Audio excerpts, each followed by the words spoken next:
मां बहनों को माइक्रो फाइनेंस कंपनी के द्वारा, बैंकों के द्वारा कर्ज दिया गया। जो आप 50,000 ले लीजिए, 25,000 ले लीजिए, 1 लाख रुपया ले लीजिए, मां बहनों ने ले लिया।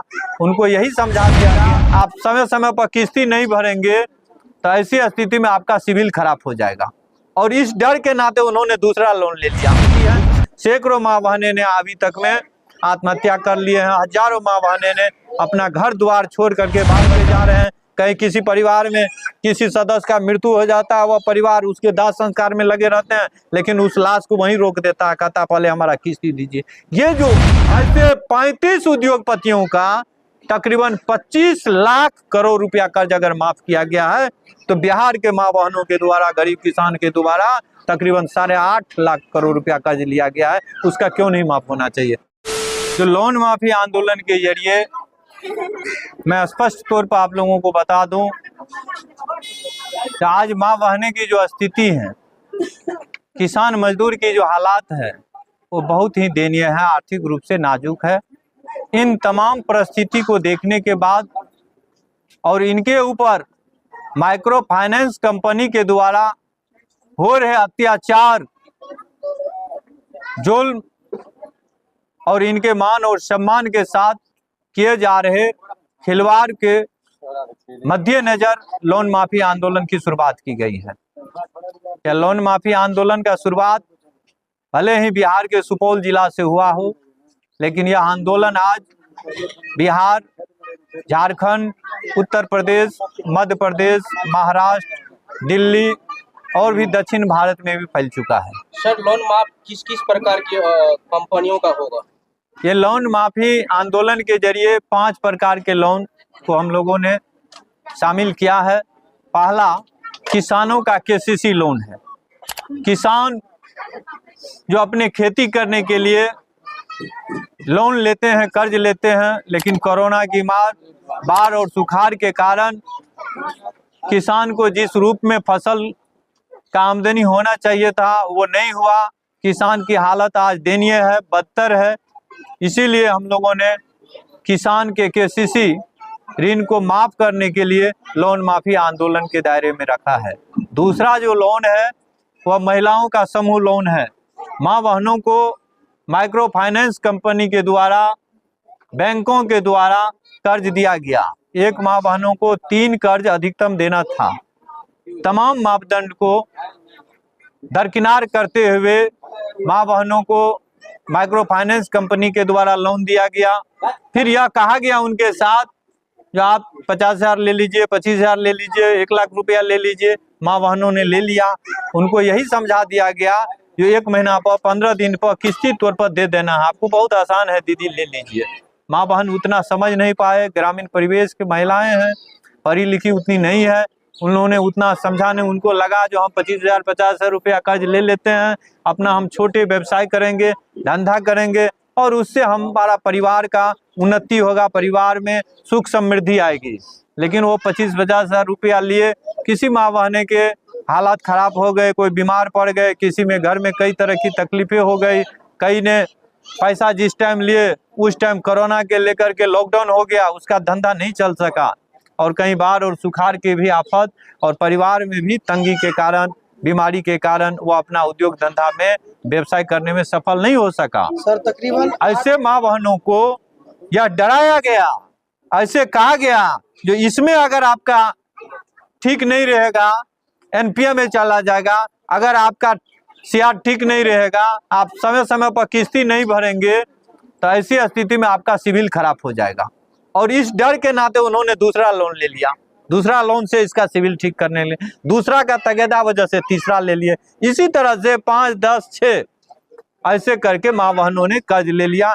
आज स्थिति उनके परिवार की यह है जो पूरा परिवार, पति पत्नी, बाल बच्चे मिल करके कमाते हैं। मूलधन तो यूं का बचा रहता है, ब्याज में ही सारा पैसा जा रहा है। जो गरीब जिस स्थिति में उस वक्त था कर्ज लेने के वक्त, आज और भी ज्यादा वो गरीब हो गए, दलदल स्थिति है। सैकड़ों माँ बहनें ने अभी तक में आत्महत्या कर लिए हैं। हजारों माँ बहनें ने अपना घर द्वार छोड़ करके, बाल बच्चा लेकर के दिल्ली, पंजाब, हरियाणा, अन्य प्रदेश चले गए हैं। ऐसी नाजुक स्थिति को देखते हुए और इनके ऊपर हो रहे अत्याचार, जैसे कि इनका घर कहीं घर तोड़ के लेके भाग रहा है, कहीं माल मवेशी खोल के चले जा रहे हैं, कहीं बर्तन बासन उठा करके जा रहे हैं, कहीं किसी परिवार में किसी सदस्य का मृत्यु हो जाता है, वह परिवार उसके दाह संस्कार में लगे रहते हैं, लेकिन उस लाश को वहीं रोक देता है, कहता पहले हमारा किस्ती दीजिए। ये जो दर्दनाक और अमानवीय स्थिति थे, इस स्थिति को देखने के बाद मुझे लगा लोन माफी आंदोलन चलाना चाहिए। और दूसरा हम लोगों ने जो उस कैटेगरी में रखा है, महिलाओं का कर्ज माफ किया जाए, महिलाओं का समूह ऋण हो या अन्य ऋण हो उसको माफ किया जाए। तीसरा जो श्रेणी हम लोगों का बेरोजगार छात्र छात्राओं का शिक्षा ऋण। बहुत सारे छात्र छात्राओं ने शिक्षा ऋण लेकर के इस उम्मीद और इस भरोसे से उन्होंने पढ़ाई की, जो पढ़ाई पूरा करने के बाद उसे रोजगार मिलेगा, उसे नौकरी मिलेगी। न तो उसे नौकरी मिल सके, न उसे रोजगार मिल सका, यहाँ तक कि प्राइवेट में कंपनी में भी, प्राइवेट स्तर पर भी उसे रोजगार नहीं मिला। तो ऐसे छात्र छात्राओं का शिक्षा ऋण माफ किया जाए, क्योंकि शिक्षा प्रणाली में वह कमी है और गुणवत्ता में वह कमी है, जिसके वजह से उसे नौकरी नहीं मिली और रोजगार नहीं मिल सका। तो ऐसी स्थिति में शिक्षा ऋण माफ किया जाए। और चौथा हमारा है जो युवा बिहार उद्यमी योजना से और प्रधानमंत्री उद्यमी योजना से अन्य बैंक और माइक्रो फाइनेंस कंपनी से अपना उद्योग धंधा करने के लिए कर्ज लिया और किसी वजह से वह व्यापार में असफल रहा, आज उसकी तंगी का शिकार हो चुका है। आज वह मानसिक रूप से और शारीरिक रूप से भी वह तनाव झेल रहा है। तो ऐसी स्थिति में ऐसे बेरोजगार युवाओं का भी कर्ज माफ किया जाए। और अंतिम यह है जो गरीबों का सभी प्रकार का कर्ज माफ किया जाए। इस देश में अडानी अंबानी का, मेहुल चोकसी, ललित मोदी, नीरव मोदी, ऐसे 35 उद्योगपतियों का तकरीबन 25 लाख करोड़ रुपया कर्ज अगर माफ किया गया है, तो बिहार के माँ बहनों के द्वारा, गरीब किसान के द्वारा तकरीबन 8.5 लाख करोड़ रुपया कर्ज लिया गया है, उसका क्यों नहीं माफ होना चाहिए। तो इस तमाम कर्ज लोन को लेकर के हम लोग लोन माफी आंदोलन चला रहे हैं। सर तकरीबन 8 महीने से लोन माफी आंदोलन चल रहा है, तो अभी तक क्या समाधान है? ये तकरीबन 8 महीनों से जो हमारा ये लोन माफी आंदोलन चल रहा है, इसमें स्थिति ये हुई जो इससे पहले माँ बहनें जागरूक नहीं थी, अब माँ बहनें जागरूक हुई।